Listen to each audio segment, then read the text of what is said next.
What up, witches? I have decided that I need to stop putting off transferring my old book of shadows to my new book. And I thought that a good second page would be holly.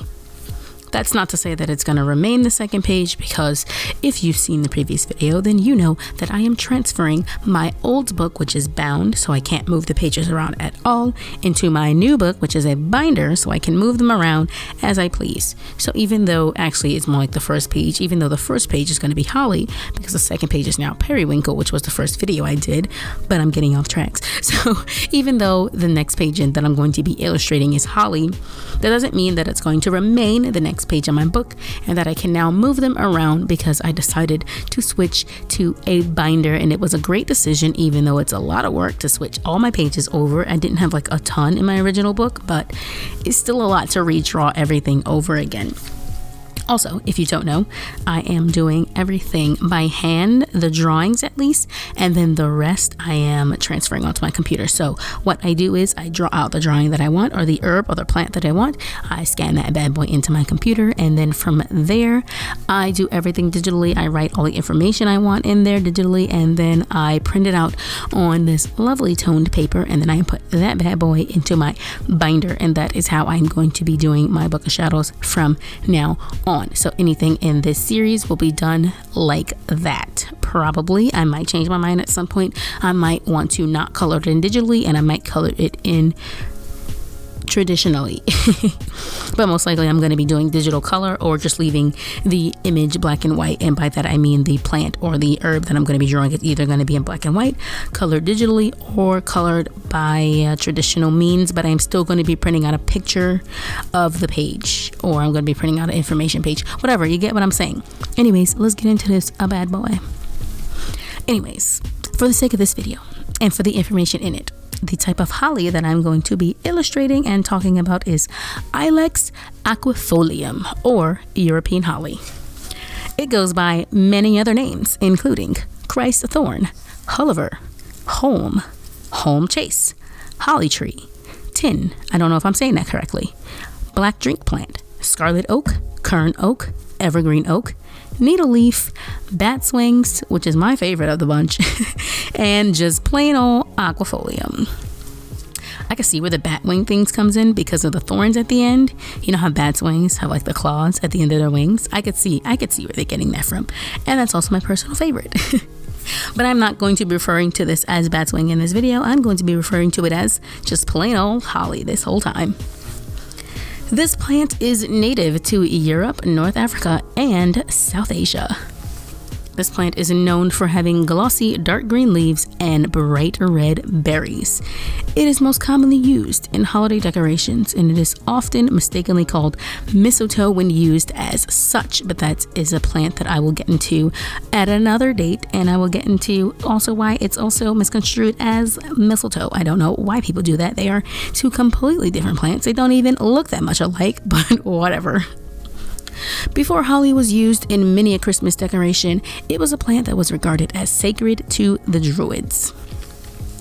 Because the holly plant retains its color all through winter and does not wither in the frigid weather, it was seen as having magical powers and as a symbol of fertility and eternal life. It was thought to bring protection if the plant was hung up in homes, and as a symbol of good luck. However, if a whole tree was cut down, that was bad luck. Very, very bad luck. The Romans also used holly in celebration of Saturnalia, which is the ancient Roman festival held in honor of the god Saturn. Also, if you want me to get into this on another day, I will, because this is pretty freaking cool. This festival was held from December 17th to December 23rd. During this festival, the Romans would send holly branches along with the presents during Saturnalia. The now known use associated with Christians and Christmas was adopted from Druid, Celtic, and Roman traditions, and its symbolism changed to reflect those Christian beliefs.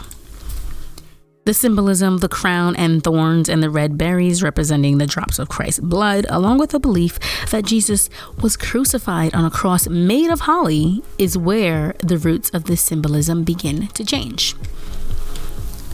Regardless of all of that, the holly is still considered to be a sacred tree in witchcraft, regardless of religious association.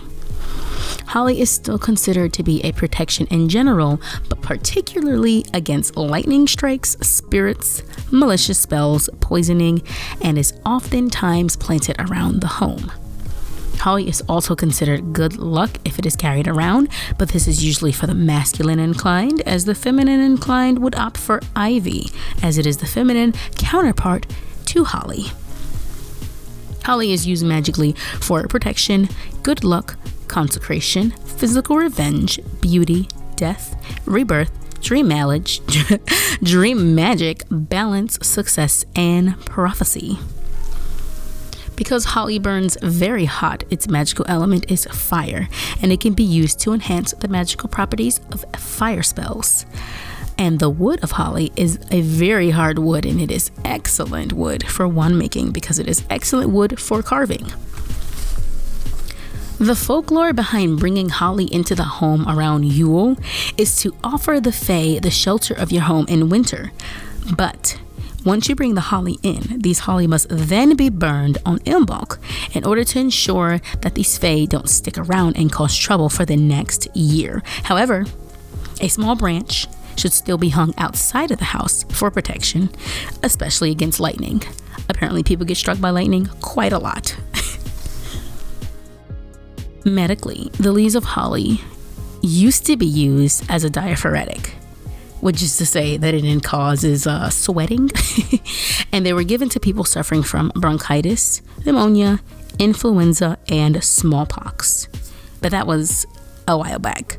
Currently, there's not enough research done in the medical use of the leaves, but they have been known to be used for disorders in digestion, joint pain, water retention, and jaundice. However, they can also cause side effects such as diarrhea, nausea, vomiting, and stomach and intestinal problems.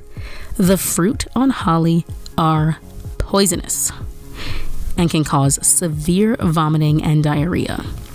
Because they can cause severe vomiting and diarrhea, they can cause or further worsen dehydration, as well as cause an imbalance of electrolytes. Eating the fruit on holly can also be fatal when eaten by a child or an adult if eaten in an excessive amount, but it is much easier for a child to be poisoned by this. The amount seems to be 20 for it to be fatal, but any amount is unsafe in adults and children. Do not eat holly fruit. Unless you're a bird, then have at it.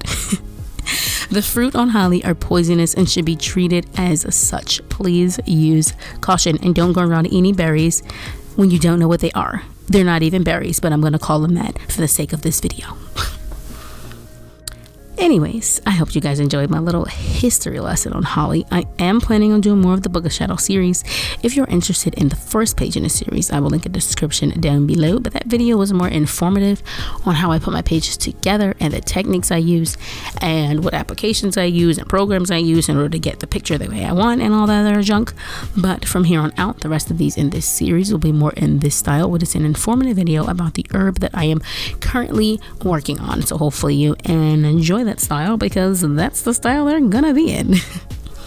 I don't know which herb I'm gonna do next. If you have any suggestions, you can suggest them. I might do aloe, but that's still up for debate. I also want to do another occult book review because, as I said, I bought a bunch of occult books and I'm planning to read those and do reviews on them. Luckily, they're not the longest books in the world, even though I enjoy reading long books. I enjoy reading books in general. I read lots of them.